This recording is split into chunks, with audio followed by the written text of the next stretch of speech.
Assalamualaikum warahmatullahi wabarakatuh. Di sini saya dan kelompok saya ingin menjelaskan materi dari mata kuliah cloud computing, yaitu penjelasan tentang backup dan recovery. Kelompok saya berisi 4 orang, yaitu yang pertama adalah saya, Revi Lazuardi, kedua Rizaldi Rianutomo, ketiga Agung Haryono, dan keempat Muhammad Rizal Effendi. Pertama, apa itu data backup dan recovery? Data backup dan recovery merupakan proses untuk membuat salinan data sebagai upaya mencegah kehilangan dan menyiapkan sistem yang aman sehingga nantinya data bisa kembali dipulihkan. Data backup memerlukan kopi dan pengarsipan data komputer agar dapat diakses jika terjadi kerusakan atau data dihapus. Proses backup dilakukan sebelum terjadi kerusakan atau kehilangan data karena kesalahan manusia atau terjadi bencana.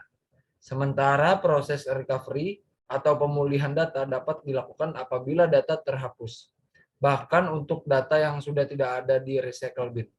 Dengan begitu, kita hanya dapat melakukan recovery data dari waktu terakhir melakukan data backup. Hanya saja perlu diingat bahwa backup tidak selalu dapat memulihkan semua data dan pengaturan sistem. Misalnya, klaster komputer, server database, atau directory server yang mungkin memerlukan upaya recovery tambahan, karena backup dan recovery tidak sepenuhnya mampu mengembalikan ke kondisi semula. Selanjutnya akan dibacakan oleh Rizaldi Rianutomo. Mengapa butuh data backup dan recovery? 1. Semua rentan menjadi sasaran pencurian data. Sasaran ancaman pencurian data karena hacker. 2. Kehilangan data karena berbagai alasan. Bisnis bisa saja kehilangan data karena kesalahan manusia atau human error, kerusakan perangkat, hingga bencana alam. 3. Tidak semua data dapat dikembalikan. Tak dapat dipungkiri jika ada beberapa data bisnis yang tidak dapat di-recovery karena sudah hilang. Yang keempat, downtime merugikan bisnis. Saat data hilang, maka operasional bisnis menjadi terhenti hingga waktu yang tidak dapat dipastikan. Karyawan sulit untuk bekerja karena data customer atau aplikasi bisnis tidak dapat dibuka. 5. Reputasi terancam. Operasional bisnis yang terhenti karena kehilangan data akan mempengaruhi reputasi bisnis sehingga berpotensi membuat kepercayaan customer menurun.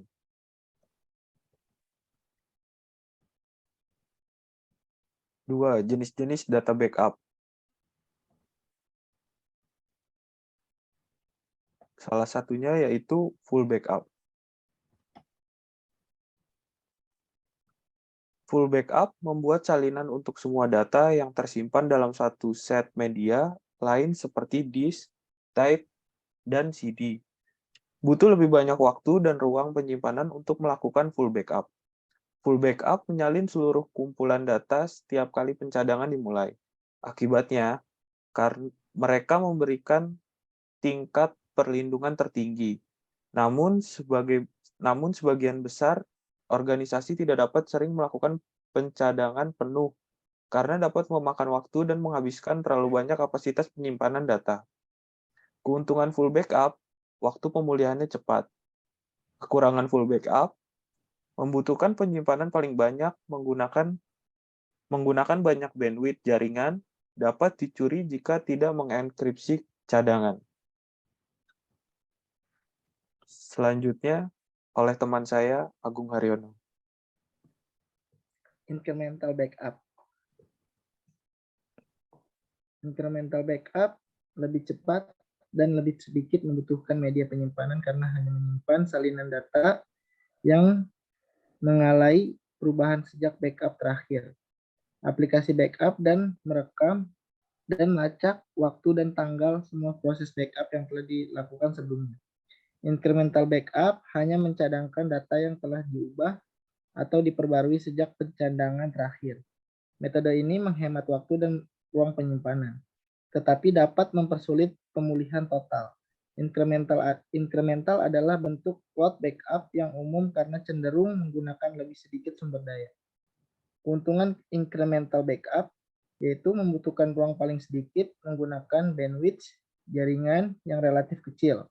Kekurangan dari incremental backup yaitu pemulihan yang memakan waktu. Pemulihan penuh tidak mungkin jika salah satu cadangan tambahan hilang atau rusak. Selanjutnya, differential backup. Differential backup hanya mencadangkan file yang berubah sejak full backup terakhir. Misalnya Anda melakukan full backup pada hari Minggu. Pada hari Senin, Anda hanya mencadangkan file yang berubah sejak hari Minggu.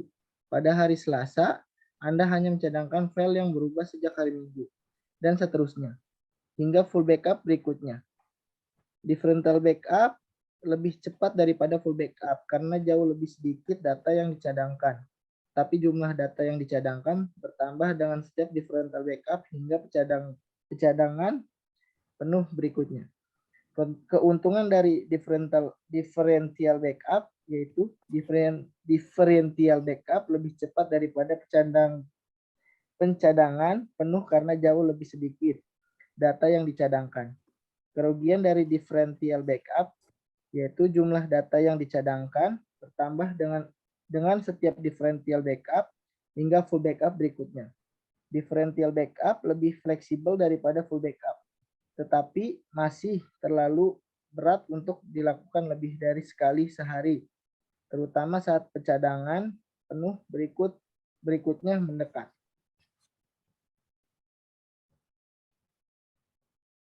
Selanjutnya akan dibacakan oleh teman saya, Muhammad Rizal Effendi. Kemute.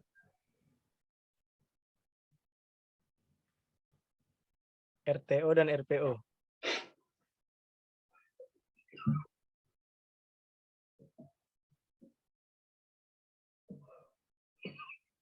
Recovery Time Objective atau yang disebut dengan RTO. Recovery Time Objective didefinisikan sebagai kerangka waktu yang ditetapkan dalam jangka waktu periode gangguan maksimum yang dapat ditoleransi yang ditentukan untuk melanjutkan aktivitas yang terganggu pada kapasitas minimum yang dapat diterima yang ditentukan. Ini akan didasarkan pada jumlah waktu henti dan tingkat kinerja yang dapat diterima. Dikenal sebagai kerangka waktu target yang bertujuan untuk melanjutkan operasi bisnis normal jika terjadi bencana. Singkatnya, ini adalah waktu henti yang dapat ditoleransi oleh bisnis sebelum sistemnya pulih. Contoh, ketika bencana melanda dan mengakibatkan seluruh data hilang, maka secara otomatis data center akan berusaha untuk memulihkan dari bencana tersebut untuk bisa melangsungkan fungsi IT kembali normal. Waktu yang dibutuhkan oleh masing-masing produk layanan untuk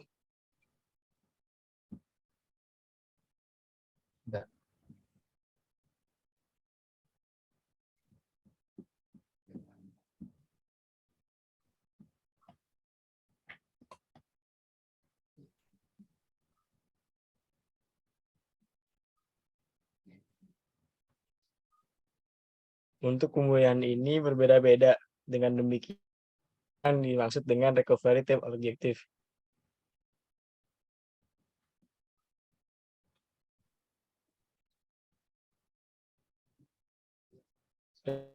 Objektif atau yang disebut dengan RPO.